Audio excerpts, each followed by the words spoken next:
Olá, seja muito bem-vindo. Santo Inácio escreveu 6 cartas para as igrejas da região e uma para um colega bispo, Policarpo. Ao falar sobre sua execução, Inácio disse a famosa expressão: "Sou trigo de Cristo moído nos dentes das feras." E na iminência do martírio, prometeu aos cristãos que mesmo depois da morte continuaria a orar por eles junto de Deus, e assim disse: "Meu espírito se sacrifica por vós, não somente agora, mas também quando eu chegar a Deus. Eu ainda estou exposto ao perigo, mas o Pai é fiel em Jesus Cristo para atender minha oração e a vossa, que sejais encontrados nele sem reprovação."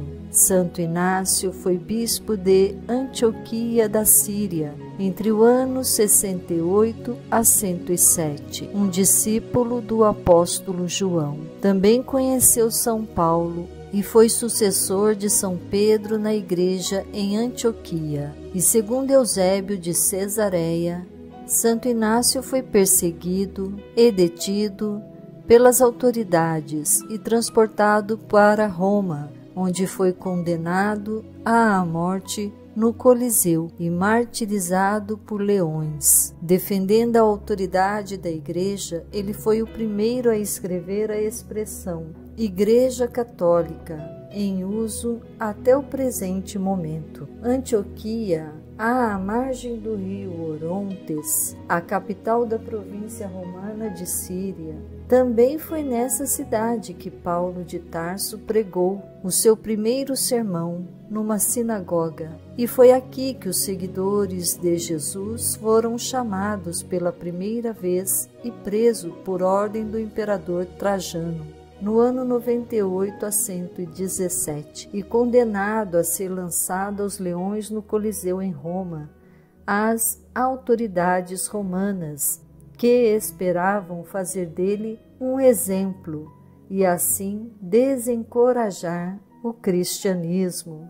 Por assim, unidos numa mesma fé, tanto será mais forte a oração. A caridade está diretamente ligada à unidade da Igreja. Por isso, Inácio chama de orgulhoso aquele que não guarda a unidade da Igreja, junto com o bispo e seus representantes. Se a oração de 2 pessoas juntas tem tal força, quanto mais a do bispo e de toda a Igreja.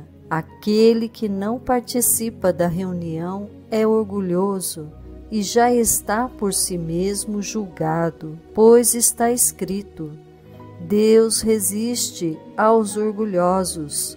Tenhamos cuidado, portanto, para não resistirmos ao bispo, a fim de estarmos submetidos a Deus. É importante reconhecer os trabalhadores de Cristo e nunca negarmos a luz que ilumina as trevas, da qual por Cristo saímos de tempos tão tenebrosos e sombrios. Os discípulos de Jesus eram chamados de nazarenos, visto como uma seita dentro do judaísmo.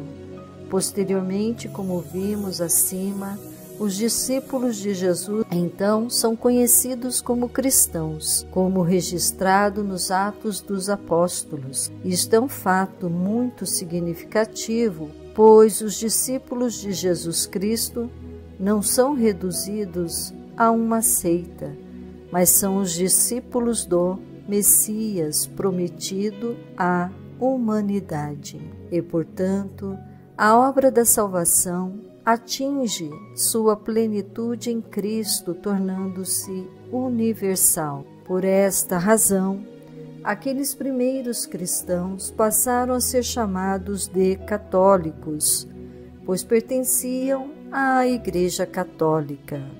Segue ao bispo, vós todos, como Jesus Cristo ao Pai. Segue ao presbítero, como aos apóstolos. Respeitai os diáconos como ao preceito de Deus.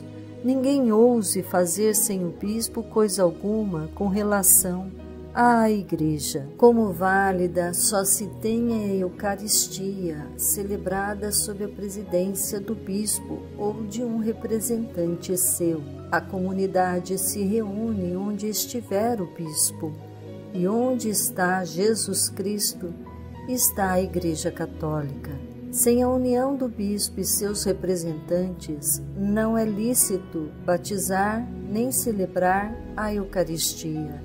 Só o que tiver a sua aprovação será do agrado de Deus, e assim será firme e seguro o que fizerdes.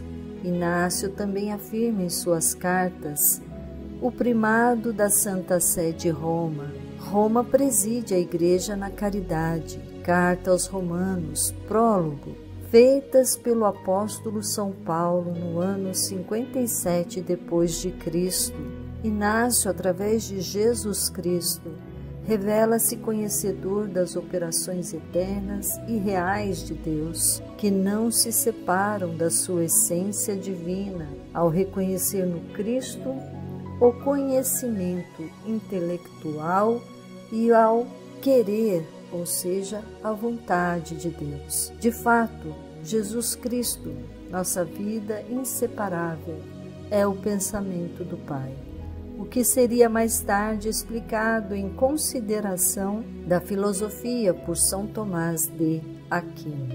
É interessante constatar como as comunidades cristãs no século I tinham um conhecimento aprofundado da natureza de Deus.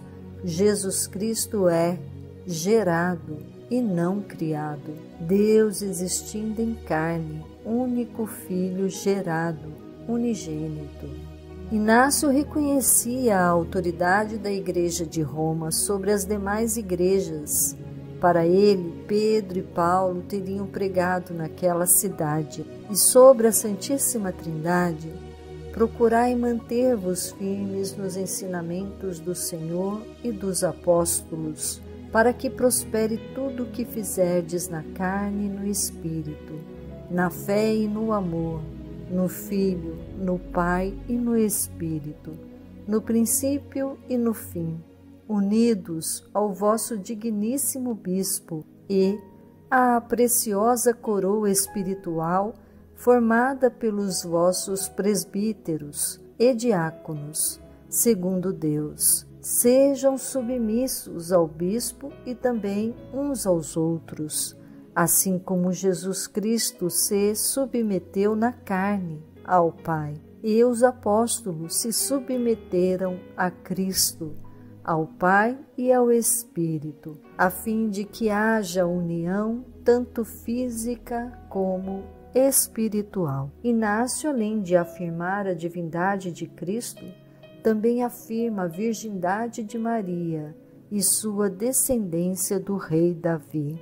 E permaneceram ocultos ao príncipe deste mundo a virgindade de Maria e seu parto, bem como a morte do Senhor.